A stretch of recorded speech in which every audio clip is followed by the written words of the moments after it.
আর্থ মিনারেলের জন্য ভেঙে যাচ্ছে আন্তর্জাতিক জোট, আর পরাশক্তিগুলো বিনিয়োগ করছে শত শত বিলিয়ন ডলার।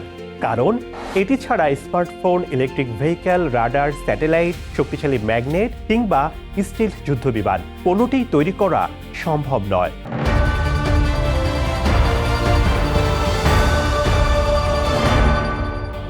গবেষকদের দাবি, এই খনিজ সম্পদ ছাড়া আগামীর উন্নত বিশ্ব অচল। রেয়ার আর্থ মিনারেল আসলে কি, কেন এটি এত গুরুত্বপূর্ণ, আর এই খনিজকে ঘিরে আগামী দিনে পরাশক্তিগুলোর রাজনীতি কোন দিকে মোড় নিচ্ছে, তাই নিয়ে আমাদের এবারের ভূ রাজনীতি।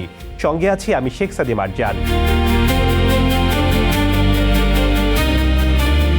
রাসায়নিক বিজ্ঞানের ভাষায় পর্যায় সরণির 17টি বিশেষ মৌলকে একত্রে বলা হয় রেয়ার আর্থ এলিমেন্টস। এর মধ্যে রয়েছে 15টি ল্যান্থানাইড মৌল, পাশাপাশি স্ক্যান্ডিয়াম ও ইট্রিয়াম। যদিও এগুলোকে রেয়ার বা বিরল বলা হয়, বাস্তবে পৃথিবীর ভূত্বকে এদের অনেকগুলোর উপস্থিতি সোনা, রূপা বা প্ল্যাটিনামের চেয়েও বেশি।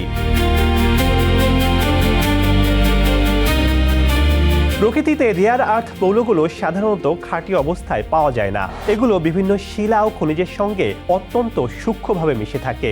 ফলে এগুলোকে আলাদা করে বিশুদ্ধ করার জন্য দীর্ঘ ও জটিল রাসায়নিক প্রক্রিয়ার প্রয়োজন হয়। এই প্রক্রিয়া যেমন অত্যন্ত ব্যয়বহুল, তেমনি এতে বিষাক্ত রাসায়নিক ব্যবহার এবং তেজস্ক্রিয় বর্জ্য উৎপন্ন হওয়ার ঝুঁকিও থাকে।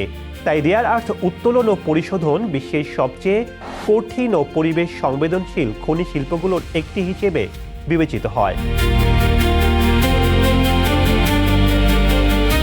বিশেষজ্ঞরা বলছেন, আধুনিক প্রযুক্তির প্রতিটি কোণে রেয়ার আর্থ মিনারেলের উপস্থিতি বাধ্যতামূলক। স্মার্টফোনের ভাইব্রেশন মোটর, কালার ডিসপ্লে থেকে শুরু করে ল্যাপটপের প্রসেসরে ব্যবহৃত হয় এই উপাদান। ইলেকট্রিক গাড়ির সুপার ম্যাগনেট আর বায়ুবিদ্যুৎ কেন্দ্রের টারবাইন নিউডিমিয়াম ছাড়া তৈরি করা যায় না। আধুনিক স্যাটেলাইট, গাইডেন্স মিসাইল, রাডার এবং সাবমেরিন প্রযুক্তির মূল চাবিকাঠি হল এই 17টি খনিজ। সহজ কথায়, রেয়ার আর্থ না থাকলে আধুনিক প্রযুক্তির চাকা রাতারাতি স্তব্ধ হয়ে যাবে। আর এখানেই শুরু আসল বৈশ্বিক দাবা খেলা। বিশ্বজুড়ে রেয়ার আর্থ খনিজের বিপুল মজুদ ছড়িয়ে থাকলেও একে প্রক্রিয়াজাত ও রিফাইন করার প্রযুক্তিতে একচ্ছত্র আধিপত্য তৈরি করেছে মাত্র একটি দেশ, চীন।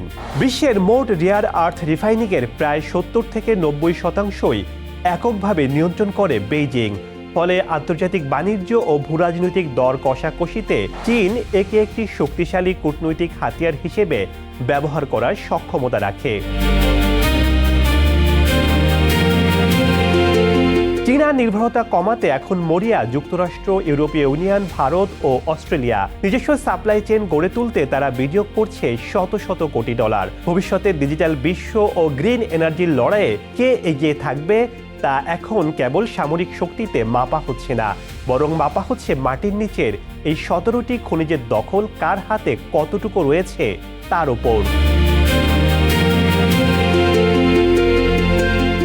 একসময় বলা হতো, যার হাতে তেল তার হাতেই বিশ্ব অর্থনীতির নিয়ন্ত্রণ। কিন্তু একবিংশ শতাব্দীতে সেই সমীকরণ দ্রুত বদলে যাচ্ছে। কৃত্রিম বুদ্ধিমত্তা, বৈদ্যুতিক গাড়ি, সবুজ জ্বালানি এবং আধুনিক সামরিক প্রযুক্তির যুগে নতুন শক্তির নাম রেয়ার আর্থ মিনারেল। হয়তো আগামী দিনের ভূরাজনীতি নিয়ন্ত্রণ করবে শুধু তেলের কূপ নয়, বরং মাটির গভীরে লুকিয়ে থাকা এই 17টি মৌল। অনেক বিশ্লেষক বলছেন, আগামী শতাব্দীর সবচেয়ে গুরুত্বপূর্ণ ভূরাজনৈতিক লড়াইয়ের কেন্দ্রবিন্দু হতে পারে রেয়ার আর্থ মিনারেল।